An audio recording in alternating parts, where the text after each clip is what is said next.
I mean, I operated under the radar for about a year before I realized all these forums like WedFact and Video University. There is this whole culture out there online. I think every industry's doing that. It's just weird in the wedding video industry. Like I posted this thread about Patrick. He never replied, which was interesting. I never replied for a while. Like I posted it once because I had already discussed it ad nauseum on another forum. So I made a comment, if you want to see what I felt about this, read the other forum. And I got bitch slapped because people were like, how dare you mention the other forum, and that's a disrespect to us, and I don't even want to go to forums, man. These people, there's Next. so many. Next. But it's weird. It's such an ingrained part of the industry. It's kind of ridiculous. But there is a certain kind of person. Okay, some of these forums go I mean, if you negative. live on the forums, you're not going to get any work done. Right. It's very addictive. Right. I don't know. I think a lot of it's moved to like Facebook and stuff. It's more private conversations.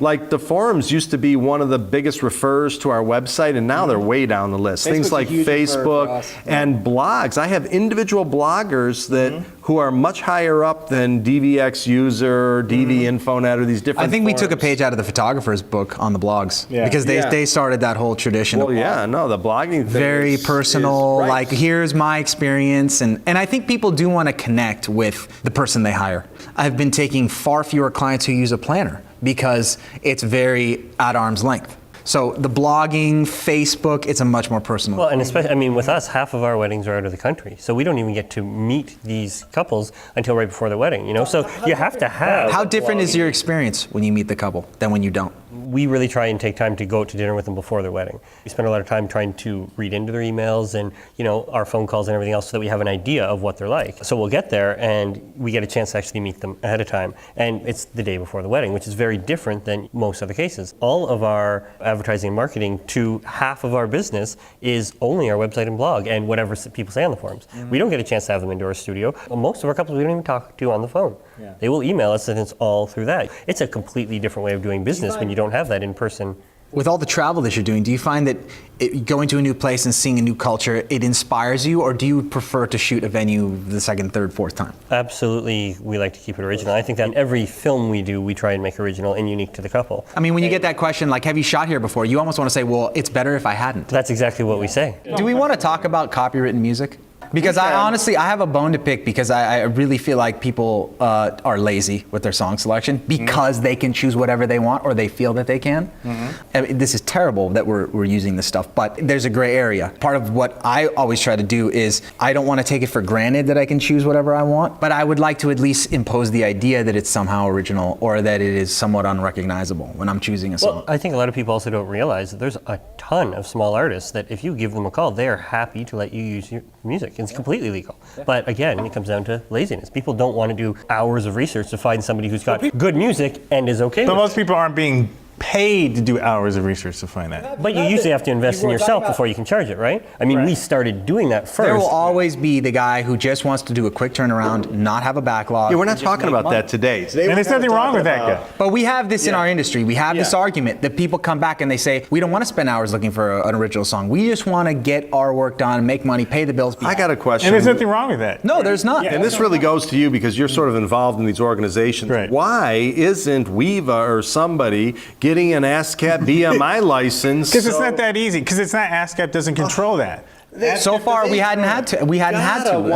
What is so stupid with these music companies that they can't say, hey, we got 9 billion wedding guys out there. Why don't we just say, here, give us $75 and you own that tune for that wedding and give them a license? Photographers too.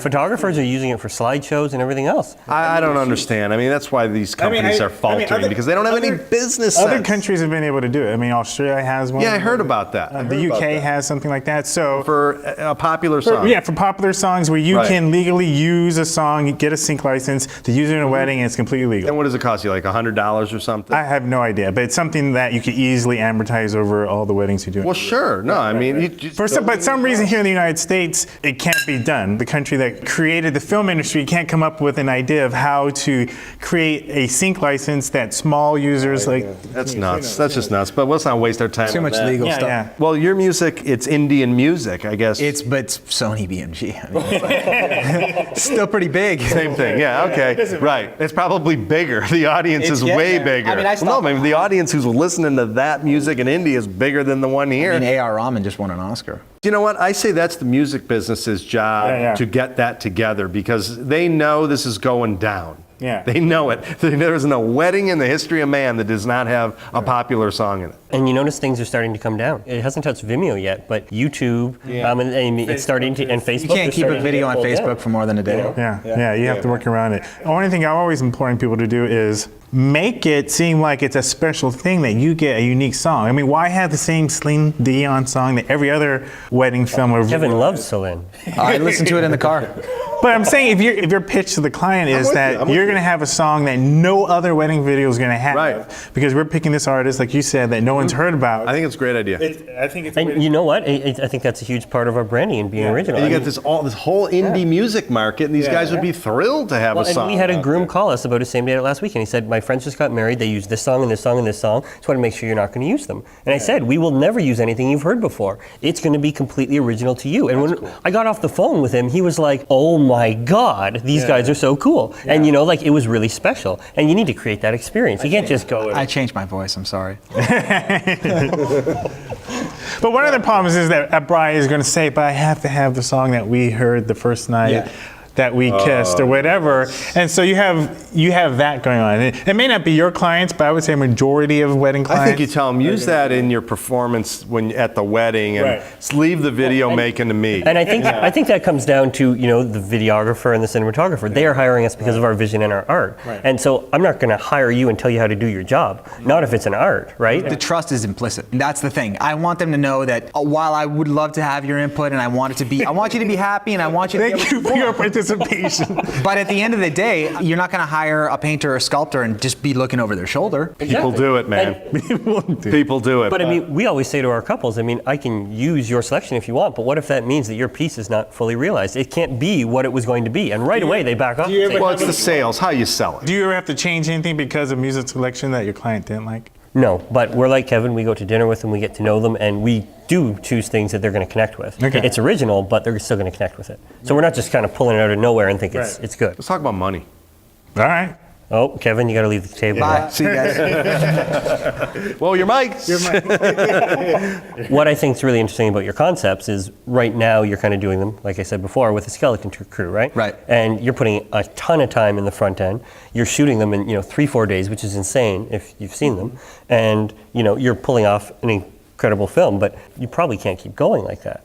In terms of just how much you're killing He's yourself. blazing new trails. In the early 80s, we were really trying to create this fashion video thing. We had to kind of put a lot of the money into the projects. Eventually, the industry happens. I gotta believe you're doing some of that. Do you know roughly what you need to charge for this to actually have the crew you want, to have a comfortable role instead of I can tell you that straight away. How much? To do like a 5-day shoot like that, you got to be getting 15 to 25. Yeah. Okay. Yeah.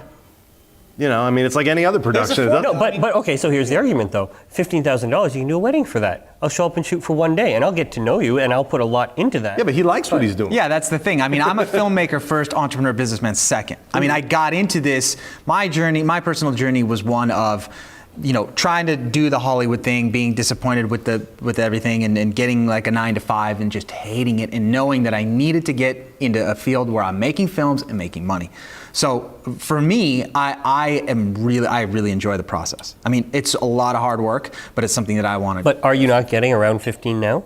Yeah. And are you not actually coming out with much because you're putting it all into the project? I have the experience. We have all kinds of tricks in our bag of how to produce on a shoestring. Yeah. I mean, we're going around talking about that. You need to bring that to another level, right?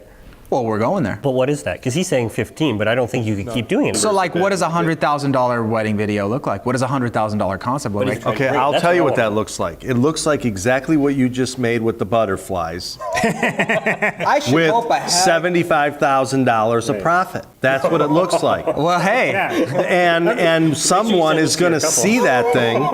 Some person is going to see that thing and say, "I gotta have that." here's my philosophy. And you could technically get that kind of money. My philosophy is when I sit down and let's say 15 grand, whatever you want to say. I produce that to get the $25,000 couple. So I'm not producing it to go, hey, that looks like 15. I want to get the next one. So when I produce the 25, I produce it for the 50. So it looks like it was 50. When I get to 50, it's the 100. I mean, there's and that's how you got to go. That's how you ramp up. You're enjoying the whole concept. Because I told you before, you're kind of creating a new industry, and you didn't really agree with that, but you are, because I know you are, because you're saying I'm making a video and then I kind of ramp it up a notch to see if I get the next person. It's, you know what it is? Up a notch. It's mostly me trying to, my little circle of friends and saying, hey, you know what? I dropped out of that Hollywood game, but look at what I'm doing on my own. And it's mostly me trying to just like show those people, yo, I'm still legitimate. And it's not necessarily trying to make a new industry or trying to do these great grandiose things. It's me and like the 4 guys that I hang out with and just being like, hey, look what I'm doing.